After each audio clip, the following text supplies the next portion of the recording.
Good evening, members and officers of the Council and members of the press and public. I welcome you to this meeting of the Council.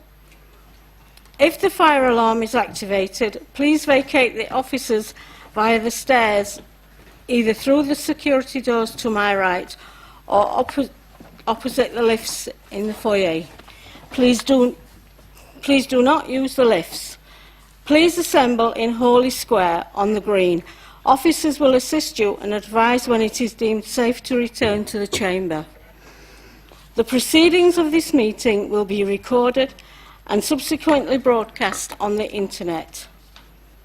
I would advise that if filming takes place, anyone in attendance in the public areas may have their image captured. I urge anyone filming proceedings to avoid filming members of the public, particularly if there are children present. Does anyone intend to film the meeting? No. Any member of the public who objects to the possibility of being filmed may wish to take this opportunity to leave the meeting.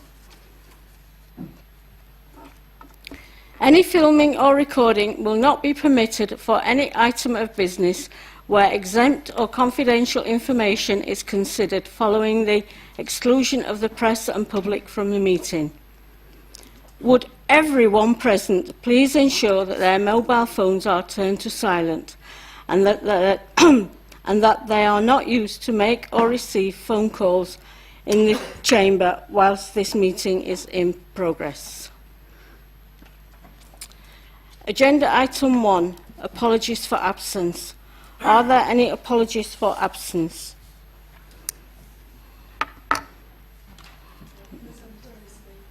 Roseanne Thomas, Simon Day, Councillor Day.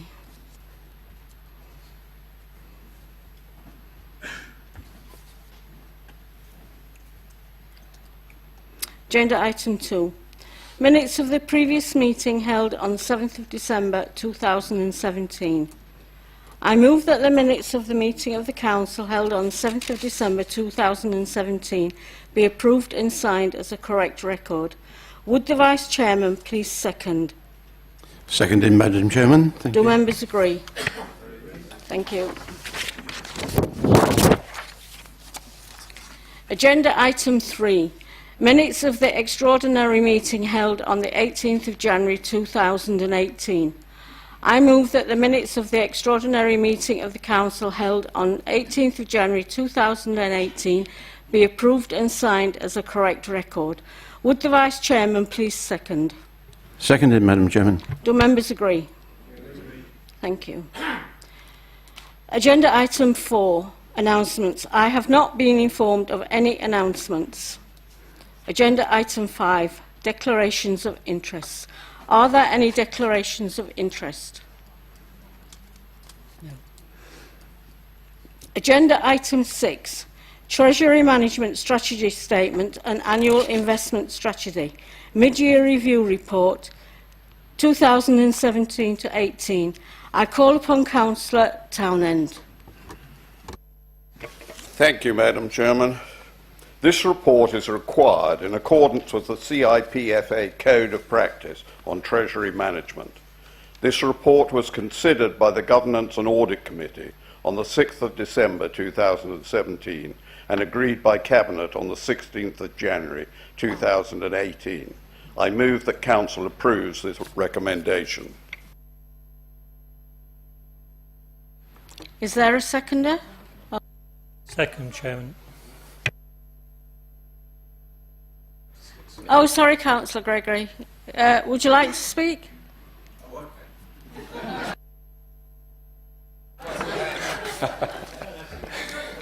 Thank you. Just a few comments. As usual, an interesting Treasury Management report, Madam Chairman, detailing the Council's performance as of the end of last September. 4 months is a long time in Treasury Management, and I would prefer to be approving performance reports much closer to the actual end date, I have to say. Since then, of course, the financial situation has moved on, with the borrowing need, for example, increased by at least 1.6 million, plus further costs in the port. The bank base rate predictions were interesting to look back on. the latest predictions being that there will be 2 further increases in the bank base rate this year. This must give members an indication of the difficulty of predicting interest rates and investment income. When you look at the table in 2.1 of this report, the Capita October forecast, that showed the bank rate remaining stable at 0.25% until June 2019. However, in their economic updates in the Annex 1, Section 1.3, there's a much greater detail on the predicted changes, and it accurately predicts a series of interest rate rises, which we are now seeing, as of the news today, is coming true. This certainly shows the value of external financial reports to the advice to the Council. In Section 4.4, we're told that the Westward Spine Road is now classified as a current liability. This £2.5 million owed to Kent County Council was originally only deferred to 2014, and I wonder if the Cabinet Member for Finance can throw any light on how long KCC are likely to allow this to continue. The Treasury team are to be congratulated for exceeding the benchmarks for investment return, but one has to ask why the investment income budgeted at $330,000 for the year was already $790,000 by mid-year. More than double, and obviously can't be attributed to changes in the interest rates. I found that Section 8.1 interesting, as it talks about a SIPFA exercise to focus on how local authorities should report to members on non-treasury type investment returns. It would be useful to know what proportion of capital investment return is generated from property ownership. It's widely known that the returns on property investment can be much higher than investments with financial institutions, and I look forward to seeing how the SIPFA code develops. I'll finish, Madam Chairman, by saying on behalf of our group how much we appreciate the professionalism of the Treasury team in successfully steering the Council's finances through a constantly changing financial climate. Thank you.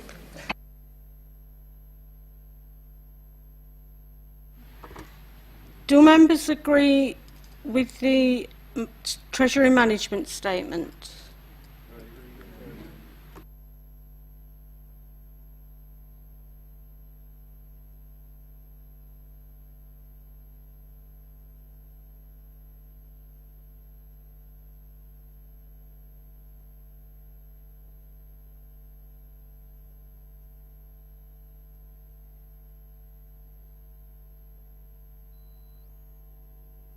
Seconded, Madam Chairman. Thank you.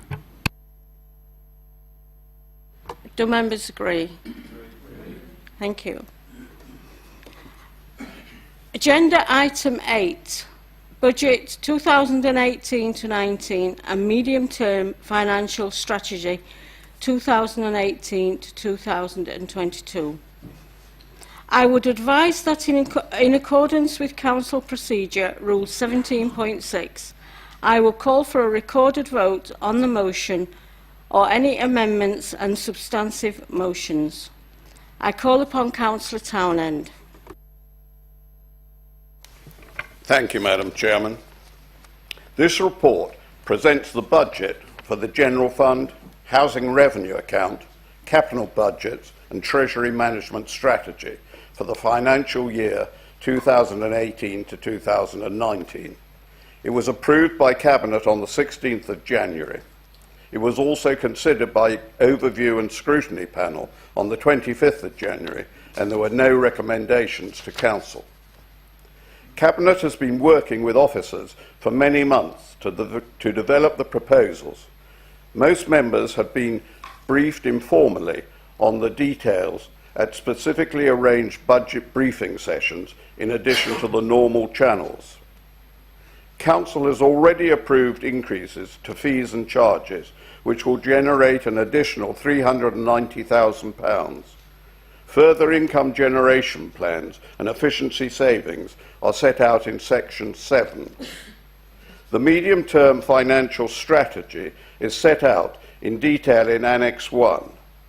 There are, as ever, substantial uncertainties over the next 4 years, including macroeconomic uncertainties, decisions still to be made by government regarding local government finance and the Fair Funding Review. There are 2 minor corrections to this report as compared to the one presented to Cabinet. In paragraph 413, the totals for 2019-20 and 2020-21 in Table 5 have been amended, and in paragraph 6.2 the wording is now shared amongst all major preceptors rather than other preceptors.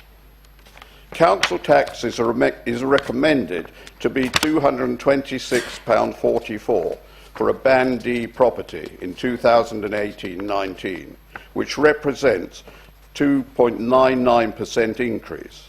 This equates to a rise in the TDC element of a Band D council tax bill of £6.57 a year. In light of the collaborative approach taken for this year's budget, I sincerely hope that Council approves this report. In anticipation of approval, I would like to emphasise the corporate approach taken by all members of all groups. We each have our own policy objectives, and we all regret the need for cost savings, but approval would be a reminder to people inside and outside of Thanet that all its elected representatives want to do the right thing for the people of Thanet, even when faced with challenging decisions. I move that Council approves these recommendations. Is there a seconder? I'll second that. Councillor Campbell, you had your hand up. Would you like to say something? Yes, thank you, Chair. Yes, tonight, from my newly positioned front row dress circle seat, I shall be voting against this budget, not to seek to effect a change in this administration, for I believe that should take place at the ballot box, and hopefully next year it will. My objection to this budget is that this council kept monies given to it by central government that was supposed to be passed on to town councils in order to in some way compensate them for the council tax discounts that the town councils are now burdened with. But this council, TDC, kept it for themselves, to the great disbenefit of the residents, particularly mine in Ramsgate. Ramsgate residents will now lose over £300,000 per year that was once paid by central government. Yet another example of austerity hitting an area of deprivation. On another issue contained within this budget, this council will next year be part of a Kent and Medway pilot that will see districts and county keep the business rates instead of receiving the ever-diminishing government revenue funding. This is called the Business Rate Retention Scheme. Although the officer has informed us that there is an assurance that TDC will not be worse off partaking in this pilot, the details of the formula and process for the distribution of these monies has yet to be agreed. I am therefore tonight seeking an assurance that when this has been agreed, that deal is brought before this council to ratify. For although we may not be worse off, we may not be as better off as some much more wealthy districts, let us say, for example, in East Kent. For as we all know, I've lost my place. As we all know, there is a massive disparity of wealth and affluence in Kent. Unfortunately, we here in Thanet seem to always be at the bottom of the pile, whilst other much more wealthy districts benefit from the greater largesse of Kent County Council at our expense, I believe. If, however, the deal on the formula is an executive decision and not one for this full council, can I at least have the assurance tonight that the deal can be called into overview and scrutiny and will be allowed to be scrutinised in full and in great detail? Thank you.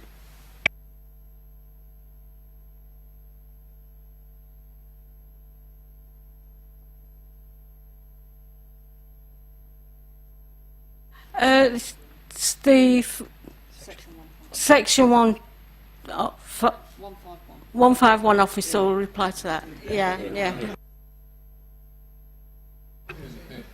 Thank you, Chairman. I can say that the decision effectively has already been made to join the club, as I described it over the scrutiny panel, the pilot for Kent as a whole. We did that on the basis that there was we couldn't be any worse off by being in the pilot than by not being in the pilot. Whether or not members choose to receive information in relation to the pilot as the details materialise, that's up to members to decide. but and how they want to receive that information. I'm, as ever, happy to provide any information as and when I receive it, but in the form in which that is taken and which format and which forum receives that information is up to members.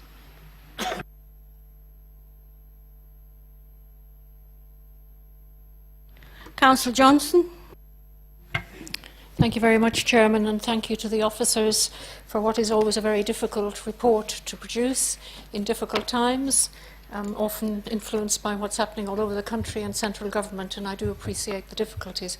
However, I'm a Margate Central Ward Councillor, and it looks like we're getting a kicking in our ward here. The first thing I see is that you had 630 responses, just over 10% of the people who were asked their opinions of what they'd like us to do, and that's a fairly poor response. I'm grateful to officers today for responses about church fields and meeting court, which are in our ward. The issues around church fields, which are council housing properties, go back way to probably prior to 2003 even. And we've been asking for work to be done for a very long time, and every time it's kicked into touch and I'm told, well, we're going to do this and we're going to do that. And in Brendan Ryan's time, the money was allocated when I was the leader here. That money has still not been spent there, so I do need a proper response, a public response to this one. Consultants apparently have been employed or are about to be employed, and I've been told this one before, but this needs to be done. It's unfair on our residents. Meeting court in our ward. Councillor Johnson, yes, will you please yes. come back to the budget? This is in the budget. It's not in, these two are not in the budget. That's what I'm coming to. Church fields should be in the budget. Meeting court, a figure of about £10,000 should be in the budget. And I saw officers today and I thought it might have been under the radar where I couldn't see it under East Kent Housing. It is not in the budget. I can't find it. And we had been working since last summer on funding for meeting court. Councillor to make Johnson, it safety. if you email the one... I have done. They Please will trust provide me. I know what I'm talking about. Thank you. I emailed officers today and I saw Mr Willis today. He's doing his best for us. But unless I mention this in front of all members, you won't know that this is something that doesn't seem to be accounted for. I do hope you are listening to this, because how many years have gone by when we've needed to sort out church fields, and now we have elderly people in meeting court very concerned that the funding has not been spent. Anyway, let's move on to the rest of the kicking in our ward. £64,000 is a minus here under 7.5, page 62. £64,000 to remove from the events budget. This is an area that depends on tourism. It's probably worth about £4 million to us now, and you're removing money from the events budget in particularly the Margate area and the villages. The flowers are minus 15 as well. So, again, something that enhances our towns. But the biggest kick is to the winter gardens, this minus 350,000. These are all in one small ward, which happens to be our ward, and I would be failing in my duty if I did not draw all members' attentions to this. And another point in this report is about enterprise zones. I've seen little movement since we were in control of this council to do anything about enterprise zones, and you've missed a big opportunity there. Thank you. Councillor Stuart Piper.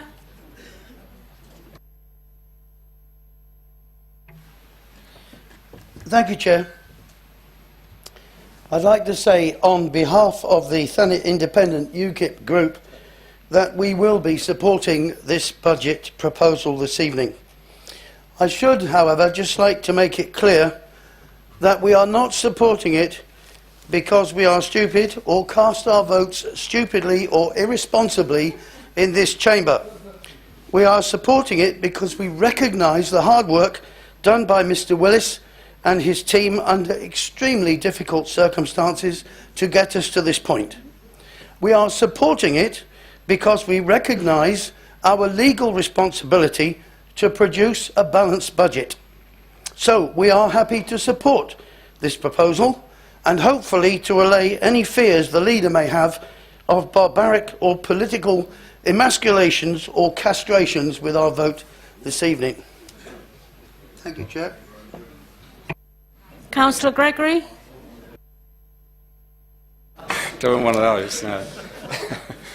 Thank you, Madam Chairman. Madam Chairman, this report runs to a total of 107 pages, including annexes, and large sections of the text in Agenda Item 6 are replicated on at least 8 pages of this. I think it was 2 years ago that Mr Willis said he was going to be looking at reducing the size of these reports. So can I ask that serious consideration is given to reducing the wordiness of this report for next year? Members will have noted that the capital programme has been reviewed and the essential schemes for safety, revenue, income and savings are prioritised. It's unfortunate that in the current economic climate that these are the only types of projects that the Council can afford. And again, I think it was 2 years ago, I said we should be reviewing all of the projects anyway, but I was told that we couldn't change that because it would affect the Council's standing as far as the community were concerned. Well, obviously it doesn't if you haven't got the money. On the face of this, it appears a prudent budget with income assumptions set on the low side. An assumed growth in the Council tax base of 0.5% appears cautious when the base grew by 2% from last year and needs to grow by the same amount each year to meet the proposed building targets for the next 10 years. The lack of a new asset management plan, making it difficult to estimate future capital receipts, is mentioned more than once in this report. This must surely become a top priority to manage the over 700 properties or freeholds held by the Council. The £1.6 million allocated to help reduce the Council costs for finding alternative accommodation for those in housing need is welcomed. We look forward to seeing the proposals of where these units will be located. It's important that members of the public are aware that the increase in the Band D council tax base of £6.57 will be just over a tenth of the total increase in council tax, which includes the police, county and fire precepts. This should be widely publicised to our residents, which is good.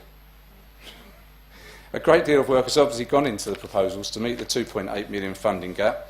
I'm sure members will look forward to analysing the regular budget reports to Cabinet outlining the performance of these savings plans. Madam Chairman, we appreciate the efforts of Mr Willis and his team in putting forward this budget and we'll be happy to support it. Thank you.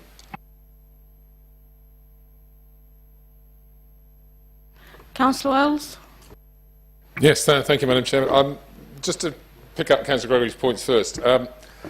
The asset management plan, I think, was put through Cabinet only at the last Cabinet, so it is on the way and it is moving forward. And of course, there have been a considerable asset sales on the back to raise that capital that is required.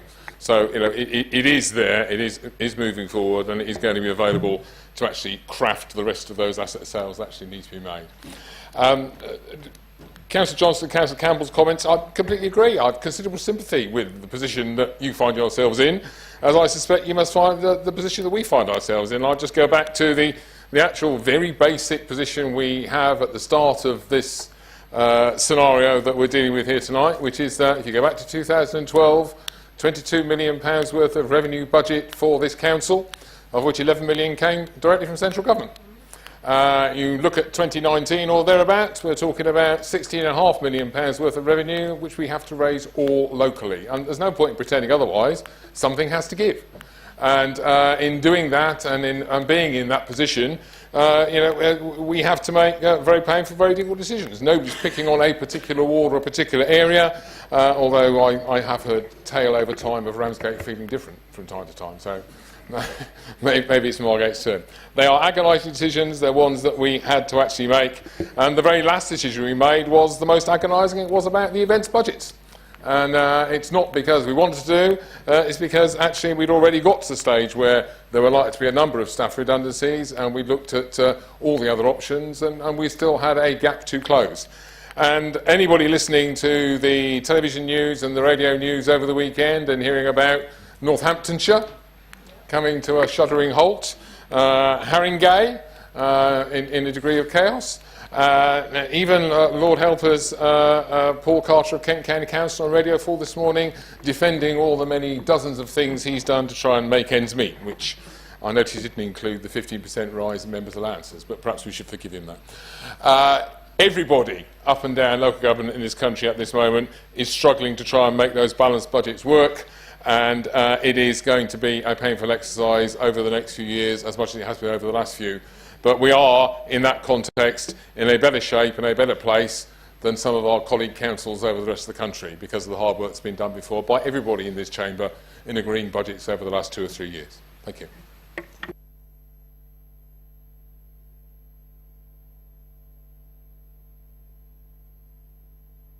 Can I hand over to Councillor Townend to sum up, please?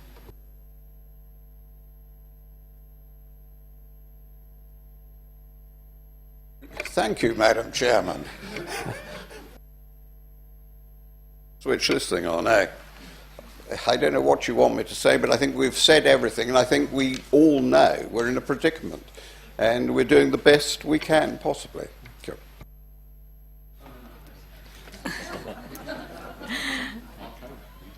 Yeah. I will now instruct the monitoring officer to conduct the recorded vote. Thank you, Chairman. Councillor Ashby. Councillor Bainbridge. Councillor Bayford. Councillor Braidwood. Councillor Brim. Not present. No. Councillor Buckley. Councillor Campbell. Councillor Glenn Coleman Cook. Councillor Keith Coleman Cook. Councillor Connor. Councillor Constantine. Councillor Crowe-Brown. Councillor Curran. Councillor Dawson. Councillor Della. Councillor Dennis. Councillor Dexter. Councillor Dixon. Councillor Edwards. Councillor Evans. Councillor Jeremy Fairbrass. Councillor Lynn Fairbrass. Councillor Falcon. Councillor Fenner. Councillor Game. Councillor Ian Gregory. Councillor Grove. Councillor Hayton. Councillor Hillman. Councillor Howes. Not present. Councillor J. Jones. Councillor Johnston. Councillor Larkins. Councillor Martin. Councillor Matterface. Councillor Messenger. Councillor Parsons. Councillor Linda Piper. Councillor Reverend Stuart Piper. Councillor Linda Potts. Councillor Roy Potts. Councillor Pugh. Councillor Rogers. Councillor Rizeki. Councillor David Saunders. Councillor Maeve Saunders. Councillor Savage. Councillor Shonk. Councillor Stummer Smirchsing. Councillor Taylor. Councillor Tomlinson. Councillor Townend. Councillor Venables. Councillor Wells. Thank you. That is passed. Thank you.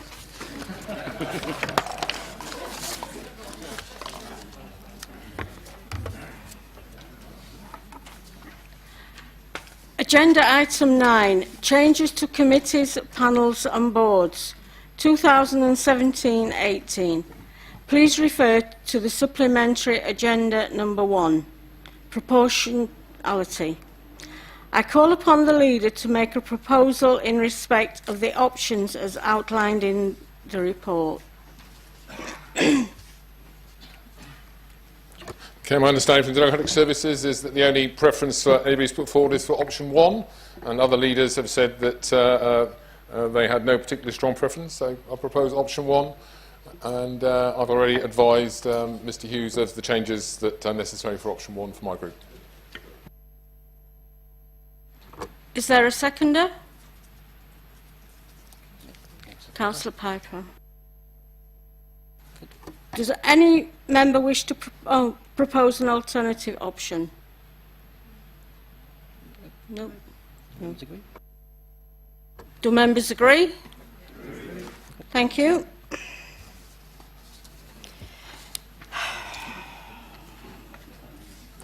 Group leaders may wish to take this opportunity to advise of changes to their nominations to committees, panels and board for the remainder of 2017-18.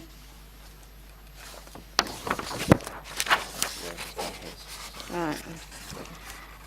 Councillor Wells has done his. I call upon Councillor Bayford. Yeah, I think we've just got to add somebody to governance and audit and nominate Councillor Pugh.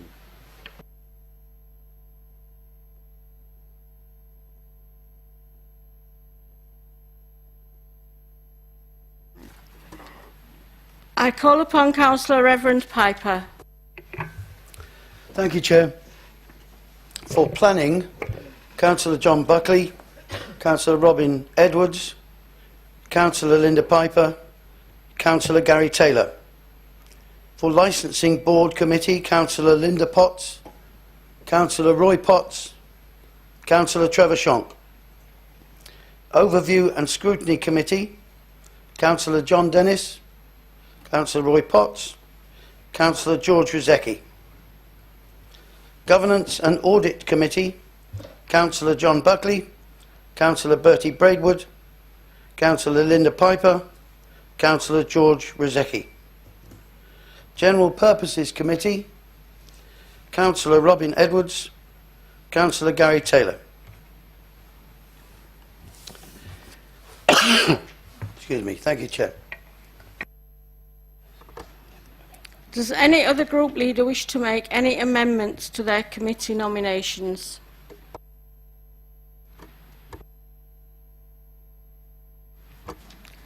Thank you. That concludes the business of this meeting of the Council.